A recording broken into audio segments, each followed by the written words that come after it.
Tingginya angka penularan COVID-19 di kota Houston, Texas telah membuat frustasi dokter spesialis paru-paru yang rumah sakitnya menjadi rujukan utama para pasien COVID-19. Sang dokter kini merasa tak hanya berperang melawan wabah, tetapi yang paling sulit dimenangkan adalah perang melawan kebodohan, di mana masih banyak warga yang tak peduli dengan protokol kesehatan. Joseph Farron frustasi dengan lonjakan pasien COVID-19 yang membuat lelah rumah sakitnya di Houston, Texas. Meski jumlah penderita COVID-19 di negara bagian Texas terus meningkat, namun setiap hari ia melihat orang-orang di jalan yang tidak memakai masker dan tidak menjaga jarak secara fisik. Farron mengatakan dirinya cukup banyak bertarung dalam dua perang melawan COVID dan perang melawan kebodohan. Ia menambahkan, untuk yang pertama, perang melawan COVID, dirinya punya harapan untuk menang. Tetapi untuk yang kedua, perang melawan kebodohan, ia menilai semakin sulit untuk diobati. Yeah, my motto has been, at the present time, I'm pretty much fighting two wars. A war against COVID and a war against stupidity. And the problem is that the first one, I have some hope about winning, but the second one is becoming more and more difficult to treat. And why do I say that? Because people are not listening.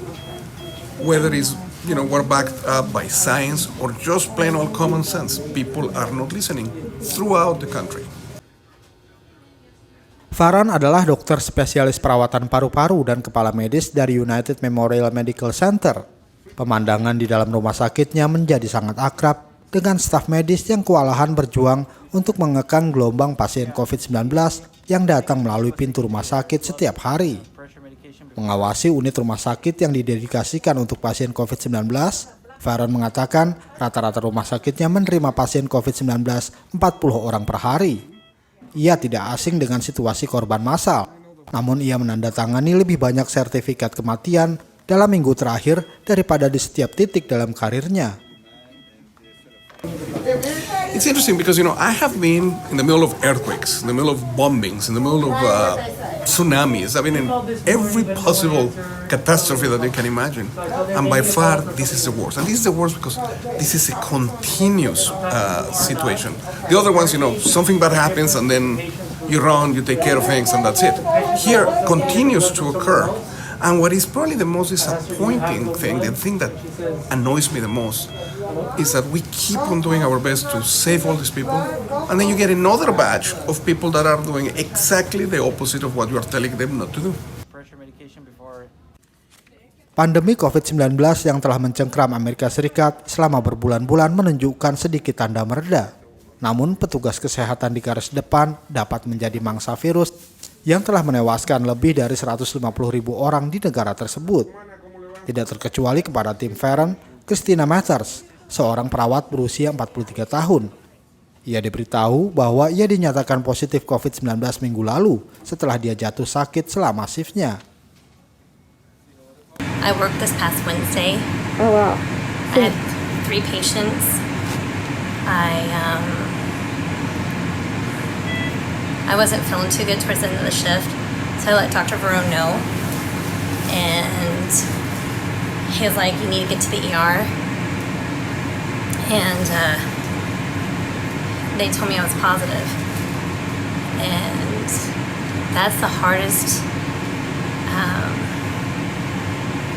thing to ever hear, is that you're positive. Because then you're in your mind going, where did I go wrong?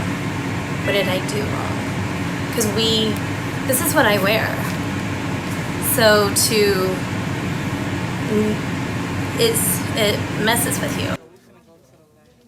Mathers telah bekerja setiap hari sejak 29 April menangani pasien COVID-19 yang tak henti-hentinya membanjiri rumah sakit tempatnya bekerja.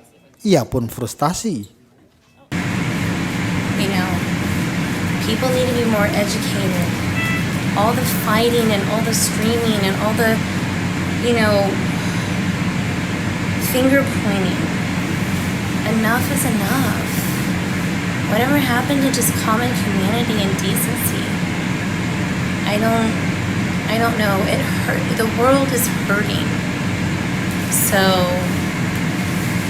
for people to be mad And yet, myself as a medical person, people just need to stop and listen to us. We're not gonna lie. Why would we lie? Salah seorang pasien, Riley Harrison, 67 tahun, mengatakan ia mulai merasa kehabisan nafas di tempat kerja dan ia berjuang untuk mendapatkan udara yang cukup di paru-parunya untuk memanggil istrinya yang juga tertular virus itu. Sekarang mereka berdua dirawat di rumah sakit di UMMC. I couldn't breathe. I was at work and I couldn't breathe.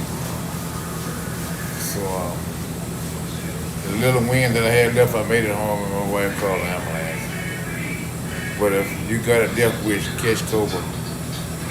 You got a what? You got a death wish, play with Cobra.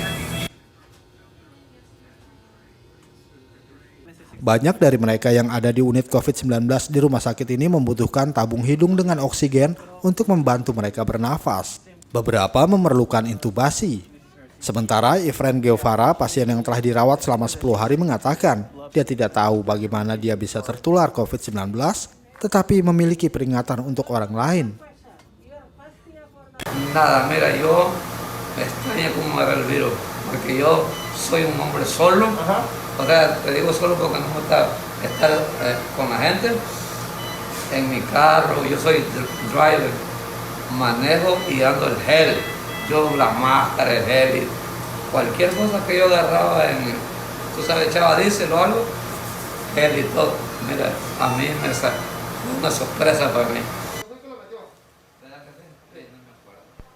Negara bagian Texas bersama dengan California dan Florida telah menjadi salah satu hotspot nasional baru.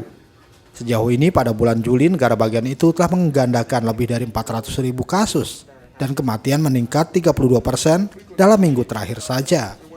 Dari Texas, Amerika Serikat, kontributor Nusantara TV melaporkan.